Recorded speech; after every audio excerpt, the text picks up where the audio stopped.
मैं शुक्रिया अदा करता हूं जम्मू वेस्ट की पब्लिक का, जो लड़कों का खासकर नौजवान जो पीढ़ी है जो देख रही है कि हमारा फ्यूचर डार्क हो रहा है। ये सारे स्कूटर मोटरसाइकिल जो हज़ारों की तादाद में आए हुए हैं, ये प्यार से आए हैं, खुद आए हैं कि पता है इनको रैली हमने मैप डाला था, तो सुबह जो बच्चे आए थे वो खुद वॉलंटरली आए हुए हैं। और ये जो आने वाला टाइम है बच्चों का है, हमको इनको ध्यान रखना है और सारी चीज़ें जो है खास अनएम्प्लॉयमेंट का जो इतना बड़ा मसला बना हुआ उसको ठीक करना है। कुछ नहीं किया, सिर्फ बातें की। अब जब बोर्ड है डालना है तो इधर उधर की बात करते हैं, दिल में कुछ नहीं करते हैं। इन्होंने भी मैनिफेस्टो निकाला हुआ है, मैनिफेस्टो निकाल दी अपोजिशन पार्टी, वो कहती है कि इन्होंने ये काम नहीं किए, मैं करूँगा जब मैं सरकार में आऊँगा। सरकार जब कहती है कि करेंगे तो उनका पेन उनके हाथ में है। और एलजी है, एलजी ने कैबिनेट को नहीं पूछना, किसी को नहीं पूछना, तो सीधा आर्डर ही करना है। तो पहले क्यों नहीं आर्डर किया? आज कह रहे हैं इतनी नौकरियां टेंडर में खड़े करने के लिए। अब इन्होंने इंजीनियर सी के साथ अलायंस किया हुआ है, और इंजीनियर सी जहाँ खड़ा है वहाँ इन्होंने बंदे नहीं खड़े किए हुए हैं। तो जो आने वाले दिनों पिछली बार PDP के साथ गए थे, अगली बार इंजीनियर सी के साथ जाएंगे। जैसे झूठ बोलते हैं, इनकी बातों में इस बार कोई नहीं आने वाला।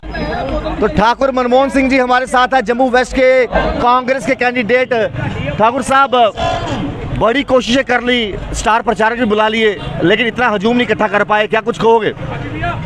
मैं शुक्रिया अदा करता हूं जम्मू वेस्ट की पब्लिक का, जो लड़कों का खासकर नौजवान जो पीढ़ी है जो देख रही है कि हमारा फ्यूचर डार्क हो रहा है। ये सारे स्कूटर मोटरसाइकिल जो हज़ारों की तादाद में आए हुए हैं, ये प्यार से आए हैं, खुद आए हैं कि पता है इनको रैली हमने मैप डाला था, तो सुबह जो बच्चे आए थे वो खुद वॉलंटरली आए हुए हैं। और ये जो आने वाला टाइम है बच्चों का है, हमको इनको ध्यान रखना है और सारी चीज़ें जो है खास अनएम्प्लॉयमेंट का जो इतना बड़ा मसला बना हुआ उसको ठीक करना है। और मैं अपील करूँगा सबसे, जब भी घर से जब वोट डालने दें तो जो स्मार्ट मीटर लगाए हुए हैं, खून चूसने वाली मशीन, उसको देख के ज़रूर वोट डालें, क्योंकि वो आने वाले दिनों में प्रॉपर्टी टैक्स भी नहीं लगाना।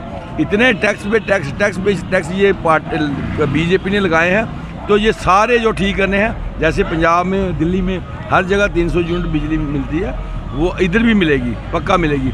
और उसके बाद जो राशन की जो है वो यूनिट जो है वो राशन जो है वो 11 किलो मिलता था, वो 11 किलो मिलेगा। पेंशनें लगाएंगे और खास करके जो स्टेट हमने रिस्टोर करवानी है, सबसे बड़ा वो मसला है। एक चीज़ और आपसे जानेंगे, जिस तरीके से एक आम लोगों के बीच में बात रहती है, कांग्रेस जब भी आई है तो कहीं ना कहीं महंगाई दरें कम हो जाती हैं, आम जनता को राहत मिलती है। भाजपा तो कहती है हमने हर एक को खुश कर दिया, हर तबके को, पेंशनें बंद हो गई, और उसके साथ साथ लोग अभी भी परेशान हैं, गली नालियों की हालत बुरी है। तो फिर ठीक क्या किया?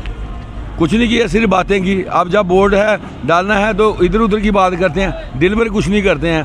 इन्होंने भी मैनिफेस्टो निकाला हुआ है, मैनिफेस्टो निकाल दी अपोजिशन पार्टी, वो कहती है कि इन्होंने ये काम नहीं किए, मैं करूँगा जब मैं सरकार में आऊँगा।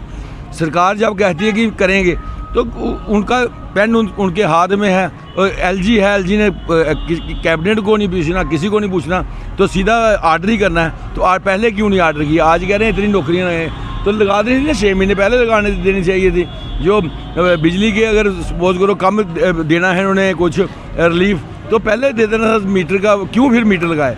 पहले रिलीफ तो था 200-300 यूनिट, तो 200-300 रुपये लोगों का बिल आता है, लेकिन बिल इन्होंने मीटर लगाए ना। और ख़ास करके माइनिंग का, चिट्टे का, ये जो बड़े मसले हैं ये हुकूमत ही कर सकती है, स्टेट का चीफ मिनिस्टर कर सकता है, MLA कर सकता है। जब इलेक्टेड MLA नहीं है तो बुरी हालत है लोगों की। तो आने वाले दिनों में लोग कांग्रेस को वोट करने जा रहे हैं, जहाँ NC है वहाँ NC को वोट करें। हमारा अलायंस है, हमने पार्लियामेंट में भी अलायंस किया था, लेकिन इन्होंने तो MP इलेक्शन में 3 बंदे ही नहीं खड़े किए थे, इनके पास बंदे ही नहीं थे सेंटर में खड़े करने के लिए। अब इन्होंने इंजीनियर सी के साथ अलायंस किया हुआ है, और इंजीनियर सी जहाँ खड़ा है वहाँ इन्होंने बंदे नहीं खड़े किए हुए हैं। तो जो आने वाले दिनों पिछली बार PDP के साथ गए थे, अगली बार इंजीनियर सी के साथ जाएंगे। जैसे झूठ बोलते हैं, इनकी बातों में इस बार कोई नहीं आने वाला। ठाकुर साहब, 2014 में भी वादा किया था डेली वेजर पक्का करेंगे, 2024 में भी वही बात, पिछले 10 साल में क्यों नहीं पक्के हो पाए? क्योंकि 2014 में भी कहा था कि डेली वेजर पक्का करेंगे। बीजेपी मतलब बड़ी झूठी पार्टी, बीजेपी का मतलब है बड़ी झूठी पार्टी। जो ये वादे जो इन्होंने उधर कटरा में भी इन्होंने बारी दरों को कहा था हम रिलीफ देंगे, कुछ नहीं दिया। इधर जो 40,000 कांग्रेस ने और NC ने, तो ये बोलते हैं कांग्रेस ने लगाए हैं।